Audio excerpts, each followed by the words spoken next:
এখানে বল, এখানে এসে কি খাচ্ছ? ও দা হাঁ করে দেখাচ্ছে। কি কি বল, কি রান্না, কি খাচ্ছ বলে দাও। খিচুড়ি বলো।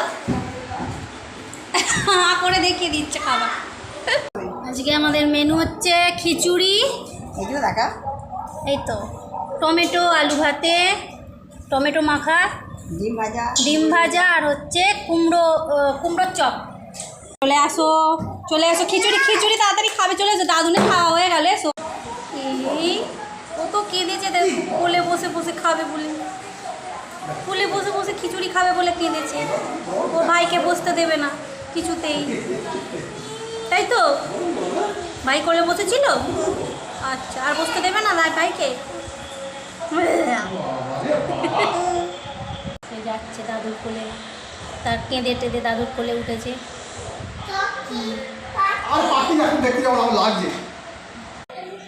কি হয়েছে এটা? কি হয়েছে এটা বলে দাও। কি গোপ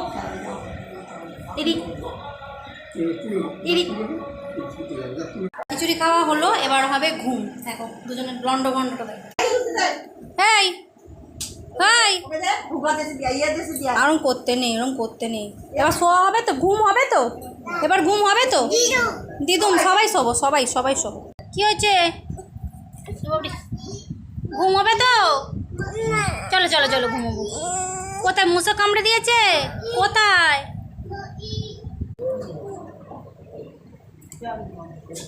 এই সবে ছেলেগুলোকে ঘুম পাড়াতে যাচ্ছি, ঘুমোবে ওরা। তো আরেকটা জিনিস বলার জন্য, তোমরা যে খাবারটা দেখেছো নিরামিষ, ঠিক আছে, ওটা পুরো নিরামিষ খাবার ছিল, কিন্তু তার সঙ্গে আমার বাপি আর আমি ডিম ভাজা দুজনে খেয়েছি, কুমড়োর চপ ওগুলো করে খেয়েছি। মায়ের শরীরটা খারাপ আছে, তো মা ওই একটুখানি জাস্ট খেয়েছে খিচুড়ি, ওটা পুরো আতপ চাল দিয়ে করা। তো তোমরা ভাববে রিচ করে মায়ের শরীর খারাপ বলছিলে, সেই জন্য মা বলে দিলাম, ঠিক আছে? তো মায়ের শরীর খারাপ, মা খেতেই চাইছিল না, অল্প একটু খেয়েছে। তো আজকে ডাক্তারখানায় যাবে মা দেখাতে। তো চলো ওদেরকে ঘুম পাড়িয়ে দিয়ে, এত হাওয়া চালাচ্ছে চারিদিকে, সব জিনিস পড়ছে, কোথায় কি পড়ছে জানি না। তো চলো ওদের ঘুম পাড়িয়ে দিই। এখনের মতন ব্লগটা এইখানেই, টাটা। ওরা কেরম পড়ছে একবার দেখবে। কি করছিলিস? তোদের বলে গেলাম, কি বলে গেলাম তোদের? শুতে বলে গেলাম, দিদুন তো ঘুমাচ্ছে। হ্যাঁ, শুয়ে পড়। ঠিক আছে, চ হামুনের কাছে নিয়ে যাই, দাঁড়া আমি আসছি। হ্যাঁ, লাইটটা অফ করে শুয়ে পড় তো, শুয়ে পড়। টাটা করে দাও, টাটা। ঠিক আছে, শুয়ে পড়।